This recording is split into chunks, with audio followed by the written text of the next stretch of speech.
This lesson's objective is students will learn how to multiply with 4 as a factor by studying the relationship between multiplying by 2's and by 4's.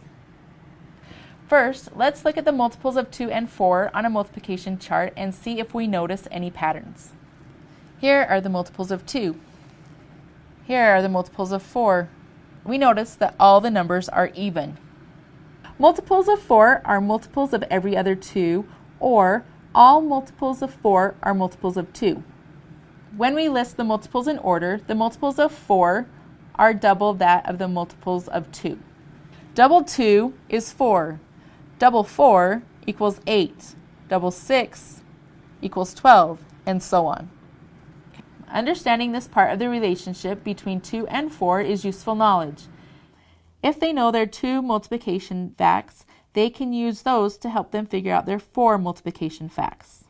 Just as multiplying by 2 is known as doubling, multiplying by 4 is known as doubling a double, or doubling 2's.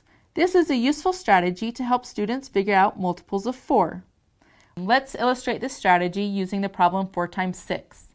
Looking at 4 times 6, I know 4 can be decomposed or broken down using addition. 4 equals 2 plus 2. So I can rewrite 4 times 6 to be 2 times 6 plus 2 times 6. I know that 2 times 6 equals 12.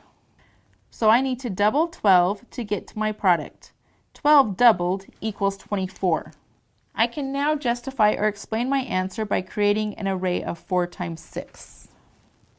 I see that I have 4 rows that I can decompose into 2 groups of 2 rows. The first 2 rows equal 12, and the second group of 2 rows equals 12, or 12 doubled equals 24. Another way it can be decomposed is 2 times 2. 2 times 2 means 2 groups of 2 things. Rewriting 4 times 6 using 2 times 2 for the 4 looks like this. 2 times the quantity 2 times 6, or 2 times the quantity 2 times 6. This means I have 2 times 12. 2 times 12 equals 24. Again, I can justify or explain my thinking using an array. I see that I have 2 groups of 2 rows. There's my first group of 2 rows and my second group of 2 rows.